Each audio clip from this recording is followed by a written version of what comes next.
O progresso experimentava chegar à nossa região através de uma linha de trem, puxada por burros. Era o ano de 1886 e a cerimônia de inauguração da linha férrea que ligava São Paulo a Santo Amaro contou com a presença do próprio imperador Dom Pedro II. Ela era conhecida por trem, por bonde ou por CCF, pois tinha o elegante nome de Companhia Carris de Ferro São Paulo-Santo Amaro e ligava as duas cidades.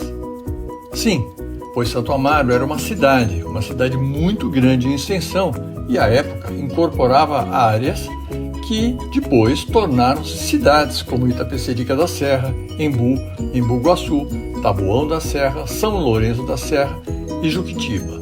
Tudo isso era a cidade de Santo Amaro.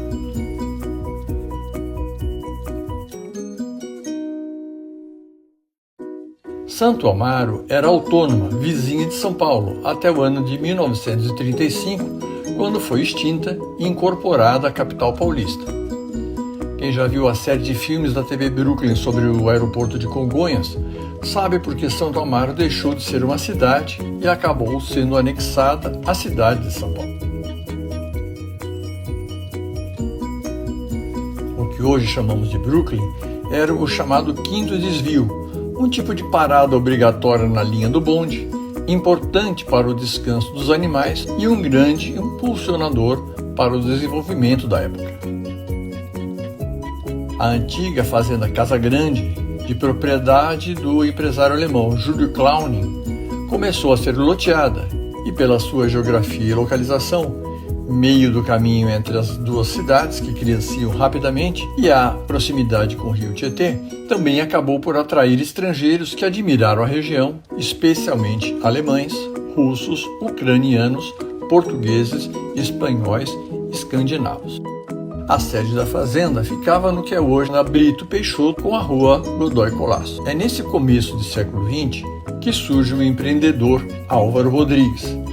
Ele se associa a Júlio Clowning no processo de loteamento desta grande fazenda. Já vamos falar mais sobre ele. Enquanto casas começavam a ser construídas, os lotes eram cultivados especialmente com flores transportadas por carroças levadas aos grandes centros consumidores da época. E as plantações acabaram sendo um atrativo a mais para encantar novos compradores de lotes, fazendo que nossa região observasse um crescimento populacional numa região que ainda hoje é valorizada por sua intensa arborização nas ruas e nos jardins das suas casas. A empresa canadense Trowning Light and Power Company implantou a eletrificação das linhas de bondes em 1910 e os burros deram lugar a um novo dinamismo na região. A corrida imobiliária na região não é uma característica só atual. No início do século passado, 3 grandes empresas focaram loteamentos que rapidamente impulsionaram a ocupação, a colonização e o desenvolvimento dessa importante e estratégica região. A eletrificação incentivou a instalação de indústrias na região e muitas simbolizaram por todo o século a região do Brooklyn. Quem não associa a nossa região a fábricas como a Kibon, a Caloi e a Lacta? Para conhecer como o desenvolvimento da região foi estrategicamente elaborado, vamos conhecer quem eram esses grandes empreendedores da época. O principal loteamento foi realizado pela dupla, Júlio Clowning e Álvaro Rodrigues. Anote esse nome, Álvaro Rodrigues. O empreendimento deles, de 174 alqueires, da antiga fazenda Casa Grande, localizava-se entre a Avenida Santo Amaro, a Marginal do Rio Pinheiros, a Avenida Morumbi e Baixada, que ficou conhecida como Águas Espraiada, hoje a Avenida Roberto Marinho. Um segundo loteamento, chamado de Jardim das Acácias, lançado por Afonso de Oliveira Santos, situava-se entre a Avenida Morumbi e a Avenida Roque Petrone Júnior. E o terceiro, lançado pela Sociedade Anônima Fábrica Votorantim, entre as Avenidas Santo Amaro, Washington Luiz, Avenida Vicente Hall e a Águas Espraiadas, hoje conhecido como Brooklyn Velho. O português Álvaro Rodrigues chegou ao Brasil e ao Brooklyn em 1904, quando nossa região ainda fazia parte da cidade de Santo Amaro. Empreendedor, benemérito, filantropo, Álvaro Rodrigues atendeu aos moradores da região incentivou a comunidade, fez um papel de prefeito numa época em que a região não tinha nem recebia os benefícios que sua população, em crescimento constante, exigia. Álvaro Rodrigues doou lotes do seu empreendimento, assim como importantes áreas para a construção de praças e bens públicos. E o desenho do loteamento também registra, hoje como bairro, a generosidade das ruas largas, arborizadas, um diferencial que não se compara a de nenhum outro bairro de São Paulo. Álvaro Rodrigues foi decisivo para a construção da Paróquia Sagrado Coração de Jesus, fundada em 1927, assim como por diversas doações diárias para conterrâneos, incentivando a implantação de uma grande comunidade portuguesa no bairro. Sua liderança o tornou vereador pela cidade de Santo Amaro e pode ser considerado como o grande responsável pela urbanização, o início do calçamento, do saneamento e da iluminação pública na nossa região. Álvaro Rodrigues faleceu em 1930. Em 1934, a antiga Rua R foi alterada para homenagear um dos grandes empreendedores da época e hoje, a Sussuca, a dona Nilce, vive ainda no bairro como sua única neta. E a TV Brooklyn conversou com a dona Nilce, a Sussuca. Líder político, ele era vereador do bairro. Um grupo, ele era um manda-chuva. Antigamente, as famílias não ficavam cutucando, entende? Morreu, sofre, chora uma vida inteira, mas não fica falando. Principalmente quando tem uma criança pequena, que era eu, não era? Eu fui a última.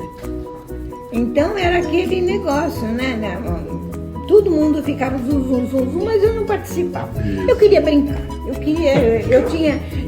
Nós tínhamos uma vizinha que tinha uma filha mais velha deles, era um ano mais nova, que então era minha amiguinha. A Lucilena, eu e a Lucilena era para tudo, né? Então a gente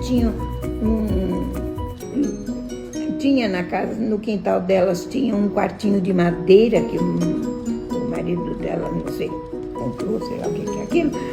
E a gente fazia casinha lá, entende? Então a gente não precisava nem sair na rua, porque quando foi construído o muro da casa, foi feito um portão para nós passarmos, ela e eu, que nós éramos pequenas, para não ter que passar pela rua. Então nós passávamos pelo portão do quintal. E a gente tinha lá o quartinho que era para brincar. Claro. Lógico, eles guardavam lá alguma coisa, mas era coisa deles, né? Mas era... Ali era o mundo seu. Era o nosso mundo, o meu quintal, o quintal deles, era dia e noite se deixasse, né? A senhora lembra da construção aí, dessas referências do bairro? Por exemplo, a capelinha já tinha, né? A capelinha foi doada pelo Álvaro, depois foi construída depois foi ampliada para hoje ser a paróquia que é. Sim, memórias que eu gravei a casa que eles moravam, né? Sim, que era aquele triângulo da Avenida Morumbi, que separa Nicolau Barreto, ali morou minha avó. Frequentei muito tempo ali, tinha as bananeiras. Atrás, na Nicolau Barreto, mas nas costas dessa casa, aí venderam aquela e compraram a outra, onde minha avó acabou os dias dela. Minha mãe não deixava sair, brincar e outra família. Não, nem esquece. Não, era a minha casa, a casa da vizinha, um muro no meio com um portãozinho lá no quintal, para não precisar passar pela... Mas a senhora comentou de bicicleta, a senhora andava na Joaquim Nabuco, aí descia a casa. Eu tinha bicicleta e a Lucilena tinha bicicleta.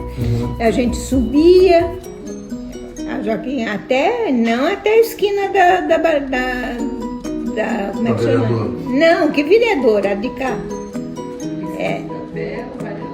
Não, Princesa Isabel, Barão do Triunfo. Barão do Triunfo era o limite. Era o limite, não podia passar de lá. Então a subida era a descidinha era da Barão do Triunfo até a Princesa Isabel. Tudo nessa isso. Nessa época, terra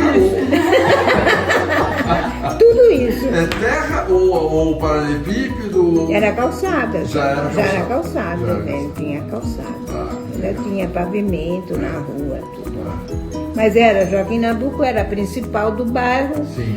A Avenida Santo Amaro também já era pavimentada, né? Mas não tinha as calçadas, era a terra dos dois lados ainda, né? Tinha um centro, né, que tinha. E assim ia.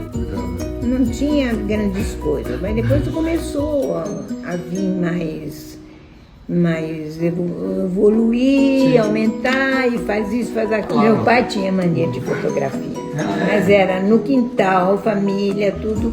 Eu tenho 1000 fotografias pequenininhas, na ilha. E tem um álbum de fotografia lá em casa que está encostado. Conservar do lugar, do jeito que conservei, é raro. Porque eu nasci na esquina da Princesa Isabel. Moro na Joaquim Nabuco. Então, a senhora ficou ali, né? Raiz, criou uma raiz ali. Uma localização. E eu não tenho por que sair. Minha vida é isso. Dona Nilce é viúva de Patrício Marco, um empreendedor que trabalhou na imobiliária Fialho durante décadas. A imobiliária Fialho era muito conhecida aqui no bairro, ficou instalada na bifurcação entre a Avenida Santo Amaro com o início da Rua Portugal. Ele acabou por constituir sua própria empresa, instalando-se em Interlagos.